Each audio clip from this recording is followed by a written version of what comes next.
요나 1장. 주님께서 아미떼의 아들 요나에게 말씀하셨다. 너는 어서 저 큰 성읍 니느웨로 가서 그 성읍에 대고 외쳐라. 그들의 죄악이 내 앞에까지 이르렀다.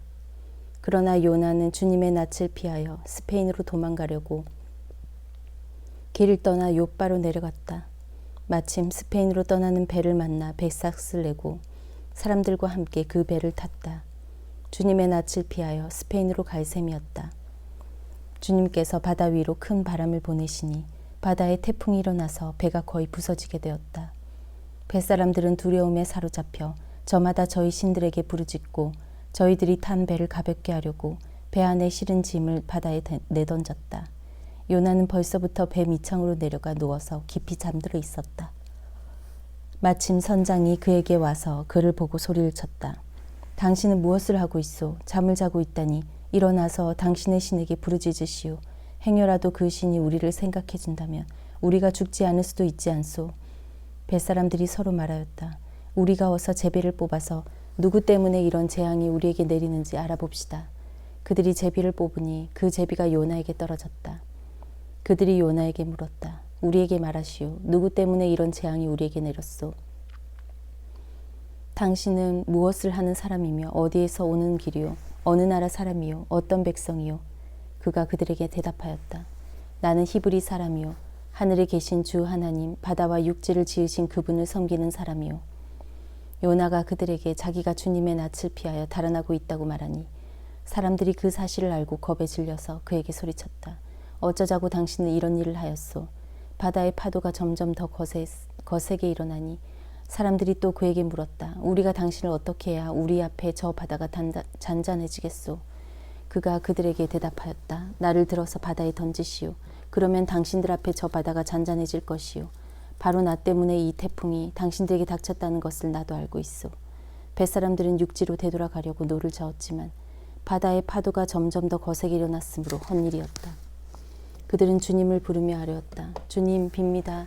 우리가 이 사람을 죽인다고 해서 우리를 죽이지 말아 주십시오. 주님께서는 뜻하는 대로 하시는 분이시니 우리에게 살인죄를 지우지 말아 주십시오. 그들은 요나를 들어서 바다에 던졌다. 폭풍이 일던 바다가 잔잔해졌다. 사람들은 주님을 매우 두려워하게 되었으며 주님께 희생제물을 바치고서 주님을 섬기기로 약속하였다. 주님께서는 큰 물고기 한 마리를 마련하여 두셨다가 요나를 삼키게 하셨다. 요나는 사흘 밤낮을 그 물고기 뱃속에서 지냈다. 2장. 요나가 물고기 뱃속에서 주 하나님께 기도드리며 아뢰었다. 내가 고통스러울 때 주님께 불러 아뢰었더니 주님께서 내게 응답하셨다. 내가 수월 한가운데서 살려달라고 외쳤더니 주님께서 나의 호소를 들어주셨습니다. 주님께서 나를 바다 한가운데 깊음 속으로 던지셨으므로 큰 물결이 나를 에워싸고 주님의 파도와 큰 물결이 내 위에 넘쳤습니다. 내가 주님께 아뢰기를 주님의 눈앞에서 쫓겨났어도 내가 반드시 주님 계신 성전을 다시 바라보겠습니다 하였습니다. 물이 나를 두르기를 영혼까지 하였으며 깊음이 나를 에워쌌고 바다풀이 내 머리를 휘감았습니다. 나는 땅속 맷뿌리까지 내려갔습니다. 땅이 빗장을 질러 나를 영영 가두어 놓으려 했습니다. 주 나의 하나님, 주님께서 그 구덩이 속에서 내 생명을 건져주셨습니다. 내 목숨이 힘없이 꺼져갈 때 내가 주님을 기억하였더니 나의 기도가 주님께 이르렀으며 주님 계신 성전에까지 이르렀습니다. 헛된 우상을 섬기는 자들은 주님께서 베풀어 주신 은혜를 저버립니다.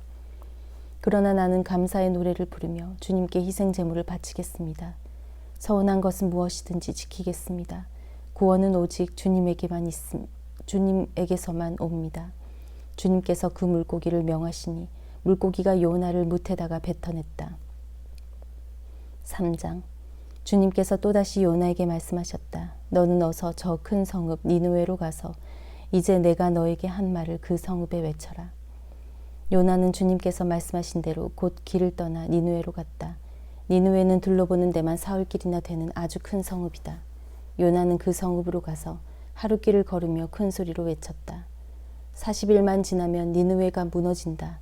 그러자 니느웨 백성들은 하나님의 말씀을 믿고 금식을 선포하고 그들 가운데 가장 높은 사람으로부터 가장 낮은 사람에 이르기까지 모두 굵은 베옷을 입었다. 이 소문이 니느웨 왕에게 전해지니 그도 임금의 의자에서 일어나 걸치고 있던 임금의 옷을 벗고 굵은 베옷을 입고 잿더미에 앉았다. 왕은 니느웨 백성에게 다음과 같이 선포하여 알렸다. 왕이 대신들과 더불어 내린 칙명을 따라서 사람이든 짐승이든 소떼든 양떼든 입에 아무것도 대서는 안 된다. 무엇을 먹어서도 안 되고 물을 마셔서도 안 된다. 사람이든 짐승이든 모두 굵은 베옷만을 걸치고 하나님께 힘껏 부르짖어라. 저마다 자기가 가던 나쁜 길에서 돌이키고 힘이 있다고 휘두르던 폭력을 그쳐라. 하나님께서 마음을 돌리고 노여움을 푸실지 누가 아느냐. 그러면 우리가 멸망하지 않을 수도 있다. 하나님께서 그들이 뉘우치는 것 곧 그들이 저마다 자기가 가던 나쁜 길에서 돌이키는 것을 보시고 뜻을 돌이켜 그들에게 내리시겠다고 말씀하신 재앙을 내리지 않으셨다. 4장.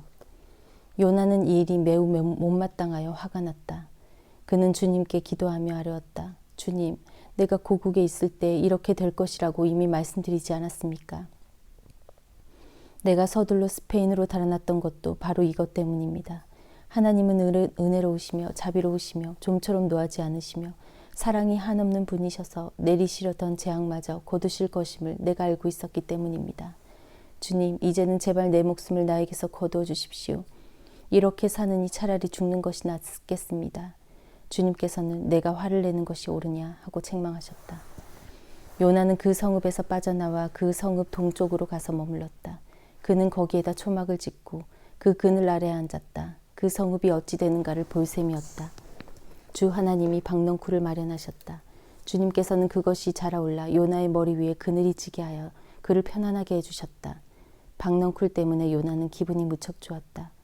그러나 다음 날 동이틀 무렵 하나님이 벌레를 한 마리 마련하셨는데 그것이 박넝쿨을 쏘라버리니 그 식물이 시들고 말았다. 해가 뜨자 하나님이 찌는 듯이 뜨거운 동풍을 마련하셨다. 햇볕이 요나의 머리 위로 내리쬐니 그는 기력을 잃고 죽기를 작정하면서 말하였다. 이렇게 사느니 차라리 죽는 것이 더 낫겠습니다. 하나님이 요나에게 말씀하셨다. 박넝쿨이 죽었다고 내가 이렇게 화를 내는 것이 옳으냐? 요나가 대답하였다. 옳다 뿐이겠습니까? 저는 화가 나서 죽겠습니다. 주님께서 말씀하셨다. 내가 수고하지도 않았고 내가 키운 것도 아니며 그저 하룻밤 사이에 자라났다가 하룻밤 사이에 죽어버린 이 식물을 내가 그처럼 아까워하는데 하물며 좌우를 가릴 줄 모르는 사람들이 12만 명도 더 되고 짐승들도 수없이 많은 이 큰 성읍 니느웨를 어찌 내가 아끼지 않겠느냐. 아멘.